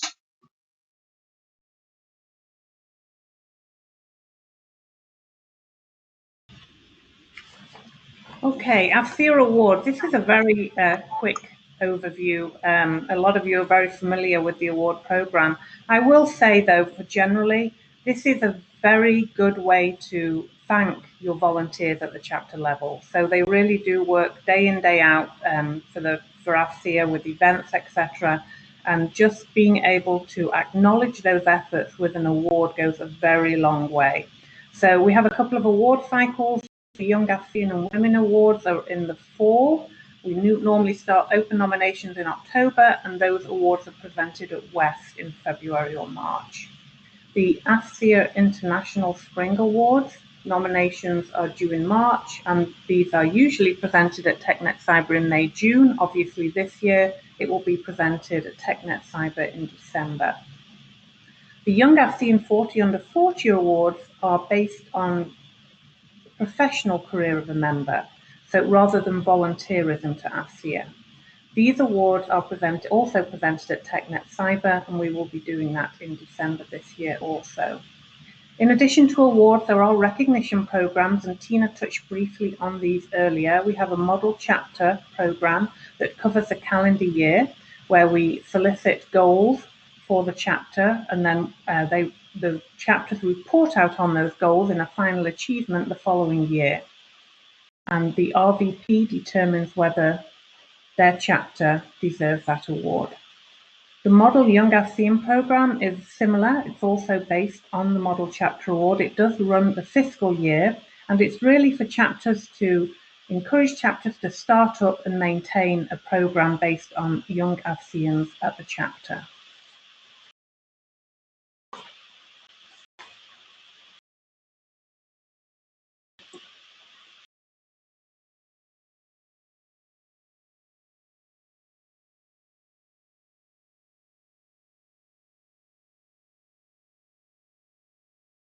I believe you're muted, Sean. Thanks, Jim. So I don't know if everyone knows this on the chapter side, but AFCEA does provide free insurance coverage for all chapters. So this is something that's automatic. Chapters do not need to request coverage. You're automatically included under AFCEA's umbrella insurance coverages. There are separate policies that cover directors and officers liability insurance, crime insurance, and then also general liability. So a full description of the coverage is available on the bootcamp page. You can see the limits, all the coverage numbers and amounts. A lot of times when you're working with venues, and this is going to be something that you have to deal with when we're doing in-person events again, the venue will request from you a certificate of insurance or a COI, and this is something that we can help you with. So just reach out to the MCS email address and let us know that your venue needs a COI. We'll work with our broker and provide this for you. Obviously, I was just thinking earlier today that I haven't gotten a lot of requests for COIs lately, and then I realized it's because nobody's doing in-person events. So that makes sense. But when we get back to doing regular in-person events, please reach out to MCS. We'll be happy to get the COI to you to make your venue happy. And now, it seems like it's been so long since we've seen Tina. I've missed her. But I want to turn it back over to her now to talk about volunteer management. Hi, Tina. It's been forever. Thank you, Sean. Fun listening to all that the MCS team had to say. While the team was talking, I was looking through the list of attendees. And one of the things that I love about AFCEA is people that I've met through AFCEA and through work that started out as colleagues have become personal friends. And so to all of you that are on here that I've known for years, it's just fun to see your names, and reading all the names gave a smile to my face. I also saw a number of our RVPs that are on this call today. And I just want to give a special shout out to RVPs. We could not do what we do at headquarters without you. We have 140 chapters. That's just too many for Sean, Susan, Keisha, and Raleigh to be able to support all of them directly. And so as an RVP, you taking on that role as a liaison between headquarters and the chapters in your region is invaluable to us. So thank you specifically to the RVPs, as well as all the chapter officers that are on this call today. We certainly couldn't be the association we are without you. So with that, I want to talk about volunteer management, actually. This has come up a few times, more than a few times in the past year, and we listen to requests that comes in and situations that come in, and we depend on you from the field to let us know what your challenges are so that we can provide you the right information and resources you need to make your jobs easier. And one of them that's come up a lot is volunteer management. Working with volunteers is different than working with paid staff. It's a fundamentally different dynamic because no one is getting paid for what they're doing, and anyone can walk at any time. We realize that every hour that you and your chapter volunteers give to AFCEA is an hour that you could be doing something else.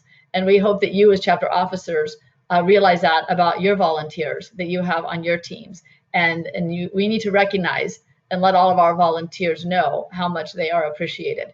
So being a chapter officer, we realize that you have to deal with many different personalities and many different motivating factors for why people engage in AFCEA. And it can be tricky sometimes as a chapter leader to manage your volunteers. So just a few suggestions that we have. One is to just understand the motivation of your fellow volunteers. It might not be the same motivation that you have. It's good to understand what their motivation is so you can support them indirectly accordant to what their motivating factors are for being involved in AFCEA. Thanking people for their hard work. Really, most of the time, people just want to feel appreciated, especially when they're working on AFCEA during their own free time. So provide encouragement and offer support wherever necessary. Ways to do this is to recognize your volunteer through our formal awards program that Susan covered, to nominate your fellow volunteers for our international awards, or create a local award. I've been to chapters who have a monthly volunteer recognition at their breakfast or at their luncheon. Now that we're virtual, you could send something out virtually once a month, recognizing your FCN in the month at the local level. Create a different type of recognition program to complement the volunteers in your area and to complement what we do here at International. We're only able to recognize a small amount of our amazing volunteers out there, but at the local level, you can be a force multiplier out there recognizing your volunteers. Another thing is to recognize your volunteers from the podium in front of their peers as often as possible.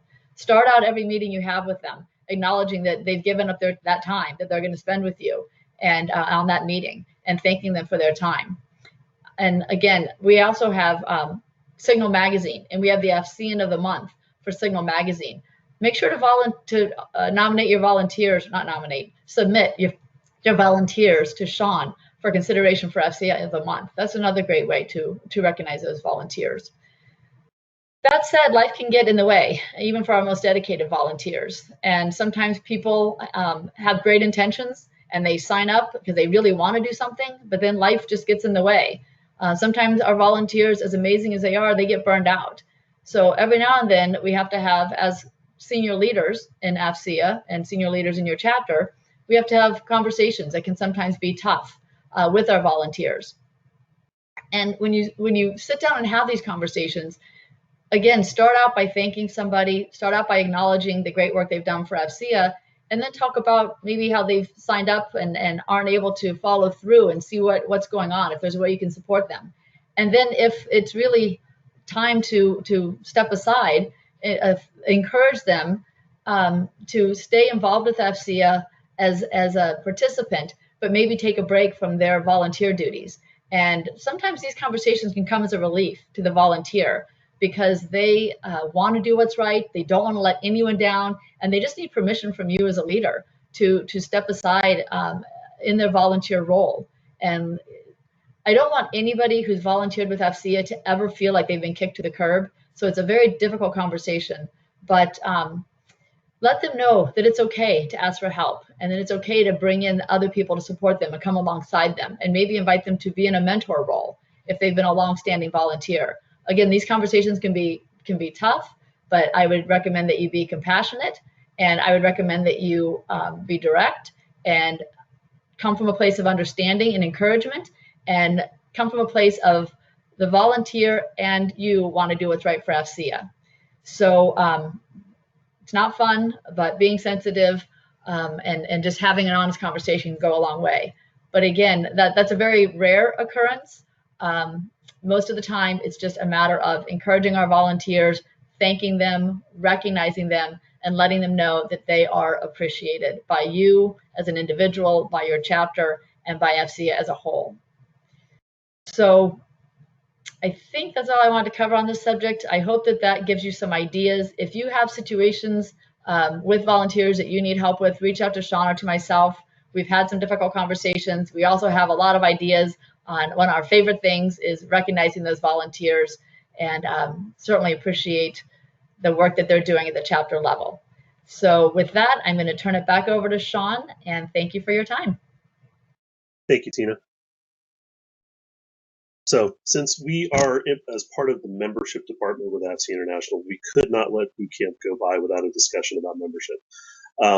The boot camp that we did in 2019, one of the primary discussion topics, like we did with virtual events this time, was membership.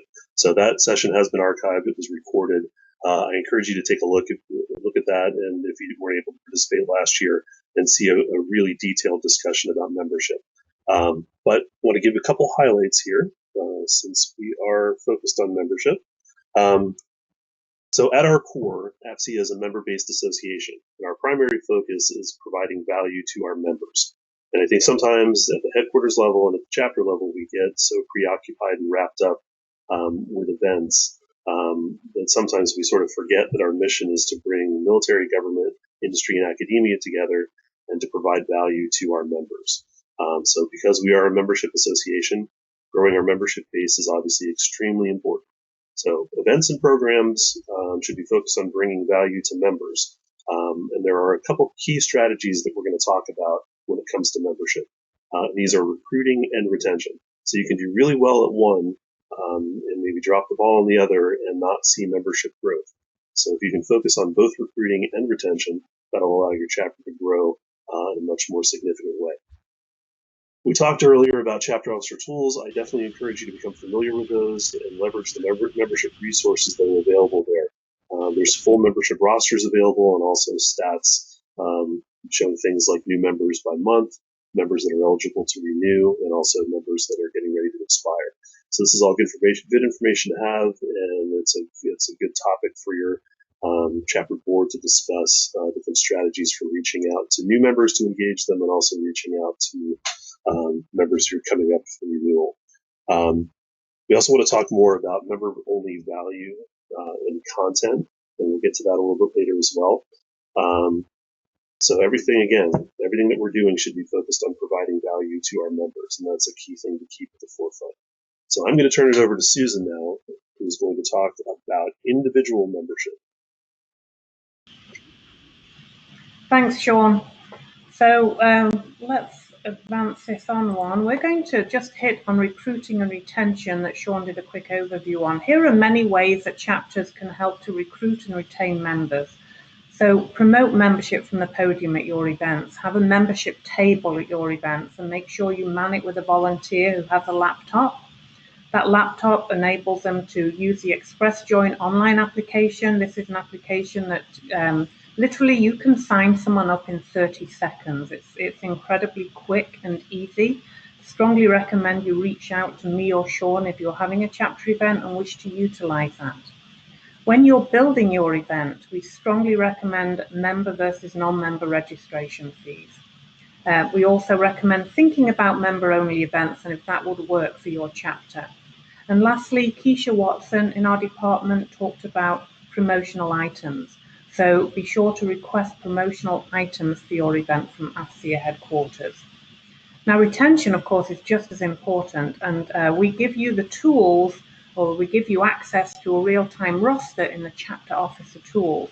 So you have the ability to reach out to new, expiring members using that roster, which clearly identifies when people join and when they're about to expire. Now, outreach, probably by phone is the best. Obviously, that takes a lot of resources, but we strongly recommend that, otherwise by email. But when the chapter reaches out to its member, it means a lot more to that member than it does getting an email from AFCEA headquarters. Also, headquarters sends out an email to each new member 5 months into that member's first year. The VP of membership and the president at each chapter gets copied on that email. So please feel free to jump on that email, forward it, respond to it, and follow up with more information about your specific chapter. And for retention, this is really a focus on individual members. Corporate members really are a separate process, and you would need to engage with our corporate membership team at headquarters to do that. I'm just going to touch on a couple of audiences that we highlight. I'm actually working with women in AFCEA pretty closely, so this is one of the ones I want to talk about. Women in AFCEA was founded as a membership committee's women's subcommittee in 2013. We've come a long way since then. For the chapters, we have a network of women outreach leaders. These women outreach leaders really work and foster all those initiatives that we do at the headquarter level. They bring in more women members. They provide value proposition for women members of AFCEA. We currently have around 25 women outreach leaders. From headquarters, we have some initiatives. Our newest initiative, Tina covered earlier during the boot camp.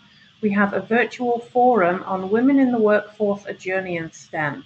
This is a standalone event for women in AFCEA. It's our first standalone event. It was going to be on site on September 2nd. We've quickly pivoted to a virtual forum, but we will be having an on-site event on September 1st, 2021. So we see this as a building block for that. The event is aimed at early to mid-career women. We're just going to have some phenomenal speakers, and there will be sponsorship opportunities available. So wait to hear more about that event. It'll all be coming in the next week or two. Since we started in 2013, we've held an annual Women's Appreciation event at West where we give out the Women's Appreciation Awards. That's a very popular event at West and very, very well attended. We also have technical Women in Cyber panels. Those are held at a lot of our AFCEA International global events. They've been held for coming up 4 years now. Very, very popular, extremely well attended. We also get continuing education credits for those panels. So those are our main initiatives, and if you need any more information on that, please check out the website here at women.afcea.org or contact me directly. We're also going to touch on young AFCEANs quickly. Another very important demographic for AFCEA International. Unfortunately, we don't have time to cover all of them today. For young AFCEANs, networking is huge, and chapter events provide those opportunities for them to network. The nice thing for the young AFCEANs is they're going to get access to senior members of the AFCEA community, flag officers, etc. And that's one of the #1 things about networking for young AFCEANs. They also, the chapters themselves have some structured mentoring events, also very, very popular. I know we have 1 or 2 here in the National Capital Region. Senior leaders in the community of AFCEA are very enthusiastic to share the knowledge, to give back. And so we have a great dynamic between those senior leaders and our young AFCEANs. For those young AFCEANs that wish to be leaders themselves, there are many opportunities at the chapter, regional and headquarter international level. There are regional young AFCEAN slots available. There are young AFCEAN slots available at international committees. Professional development is also important. We do have a lot of continuing education credits at headquarter events, and we are able to help out at chapter events with those too. Sheila McCoy was referred to earlier. If you're thinking about having a chapter event, you would like continuing education credits for that technical contact, please contact Sheila McCoy. And last but not least, social interaction is also important. So you're building your professional network, but also you can build a social network too. You can have fun, but just as more importantly, you can actually benefit charities during certain events with your peers. And now I'm going to pass it back to Sean. Thank you, Susan. So we've gotten away. You haven't yelled at me once yet, so this has been good. So no, obviously, never yell at you, Sean. I would just like to say that now.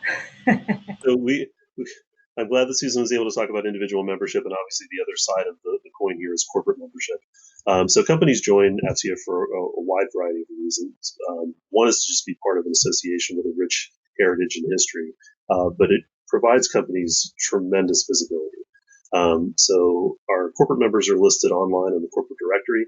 This is a member-only benefit for corporate members. All new members also get a listing in Signal magazine, which is basically the equivalent of a free ad. It includes a capability statement in the print issue of Signal.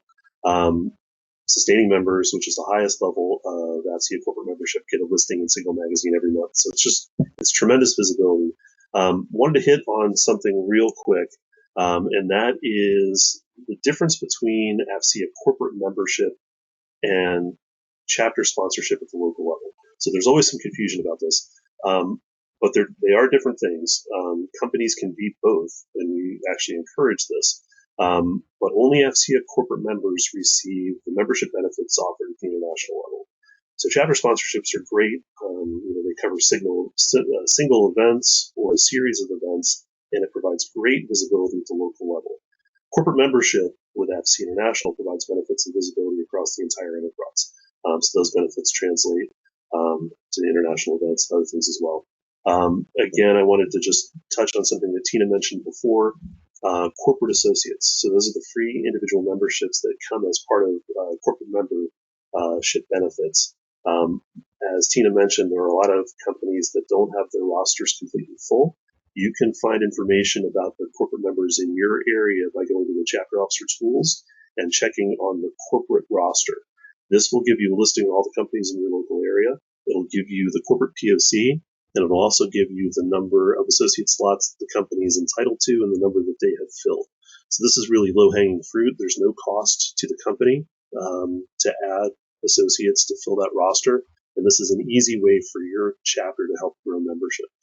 So if you know some folks that work for a company that's a corporate member and they've got open slots, you can work with the POC of the company, you can work with us, and we can help make sure that those roster slots get filled and your chapter grows.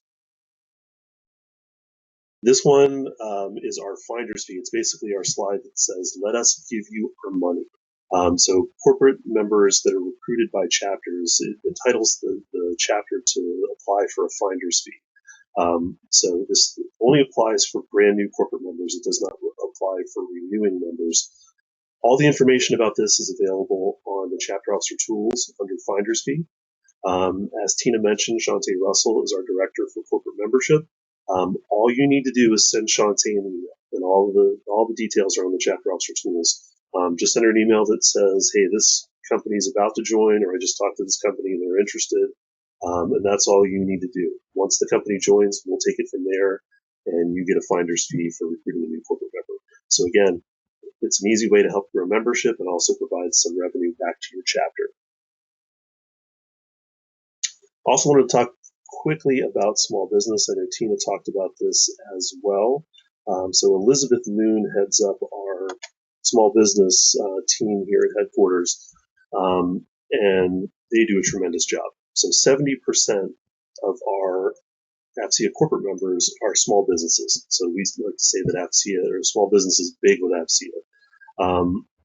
Small businesses need to join AFCEA for the same reason that regular corporate members need to join, and that's for the visibility and the access to the AFCEA network that membership provides.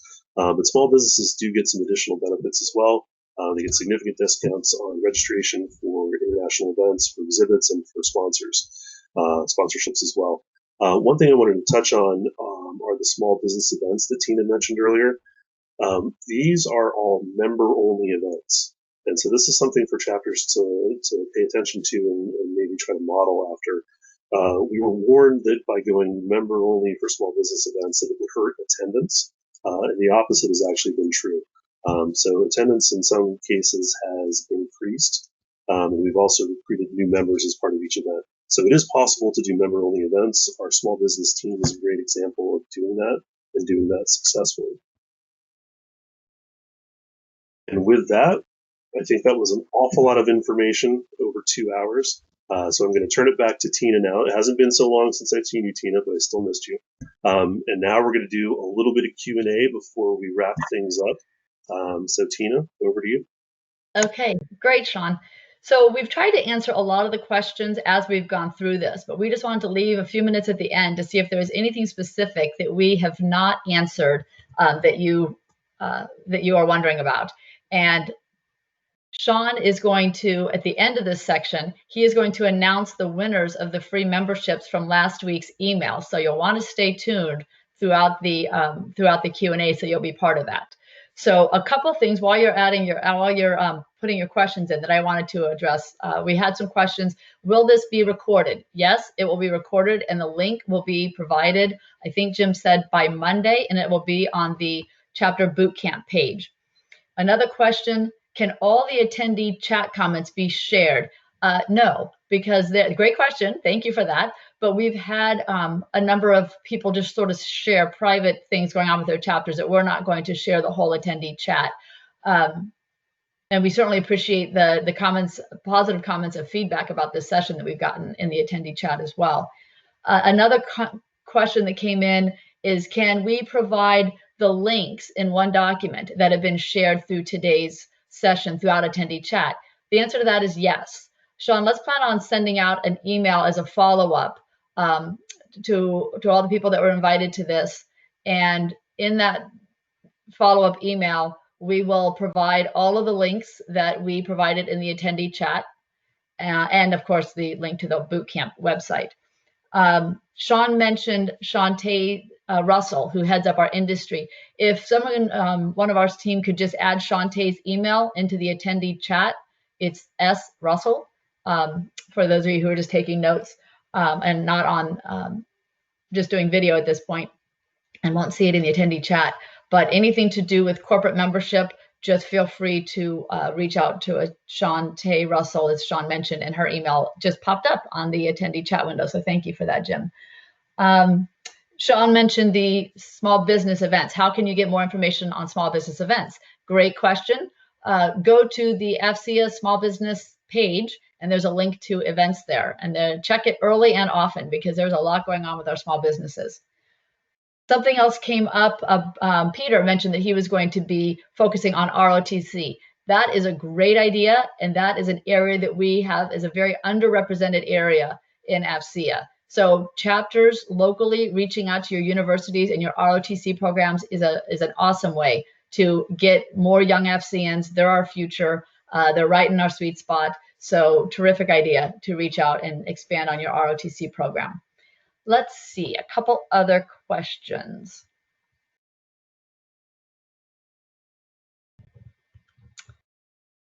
Hold on.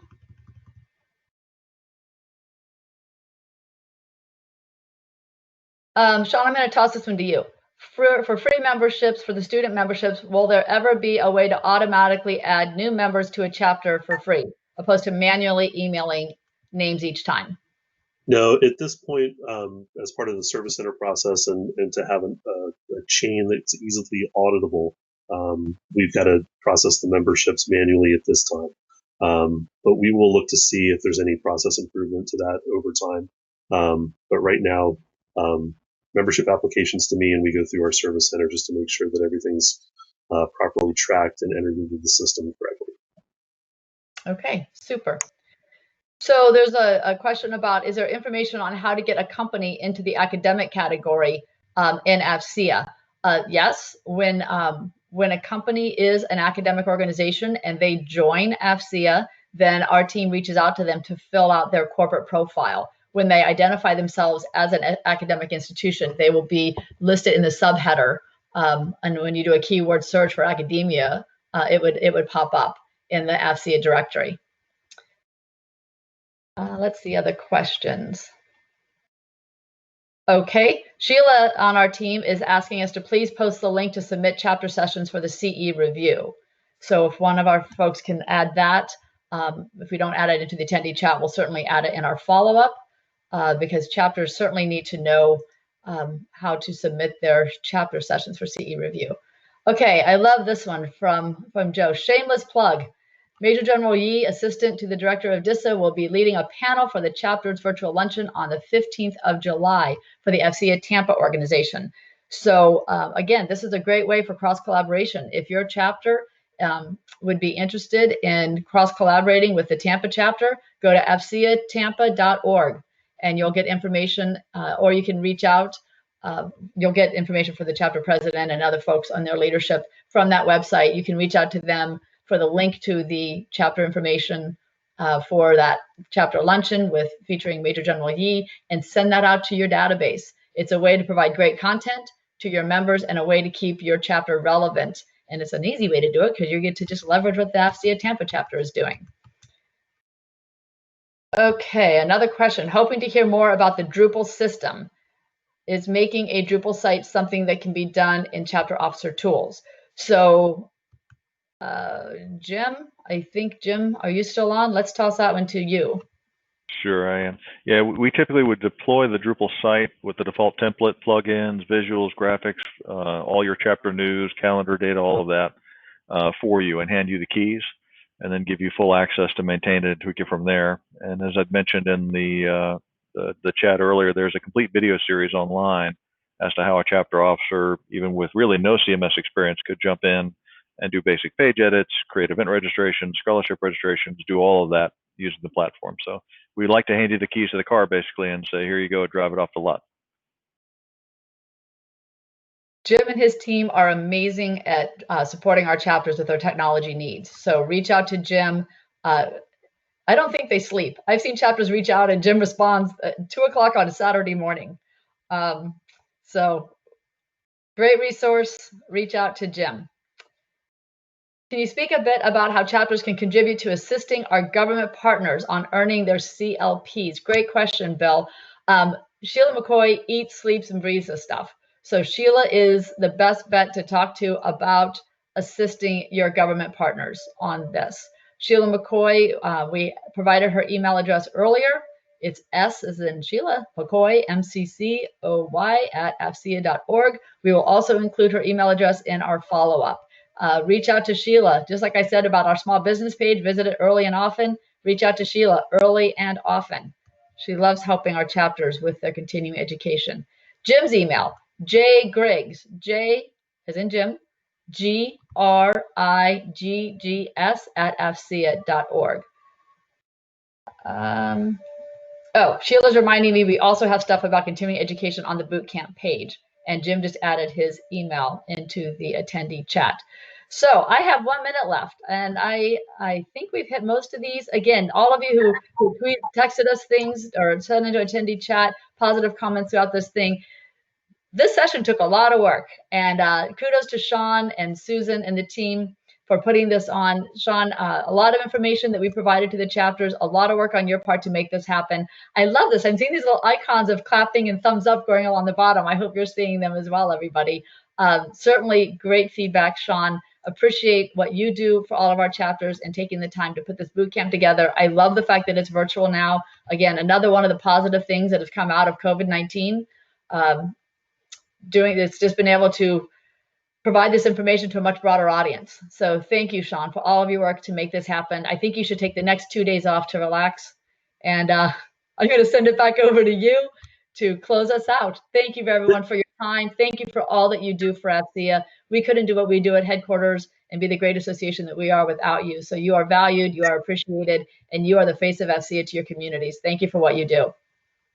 Thank you, Tina, and I will take those next 2 days off. Again, this slide just echoes what Tina said. What I want to get to before we close down for the day is last week's challenge. So my question to everyone in my weekly email last week was, AFCEA supports 4 key groups, and I gave you 3 of those, and that's military, government, and industry. And I asked you for the 4th group. We had a tremendous response to this.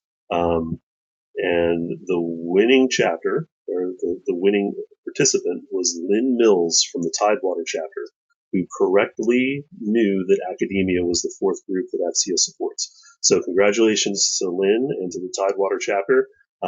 Tidewater chapter gets 50 free student memberships to give out for the rest of the year. So congratulations, Lynn. I'll reach out to you directly so we can coordinate that. But again, congratulations. And this week's challenge question, and you can email your response to me over the next week or so. What topic would you like us to discuss as part of the next boot camp? So that is the challenge. It's open-ended. All the responses that we get in, we'll do a drawing, and it's a secret special award next time. I don't want to get into it on the boot camp. I'll get into it directly with the chapter that wins, but it's going to be a unique opportunity to work with Signal on promoting your chapter. So with that, I just want to again thank everyone for participating. I hope this session was valuable. I hope you're able to have fun in your chapter officer roles. And thank you.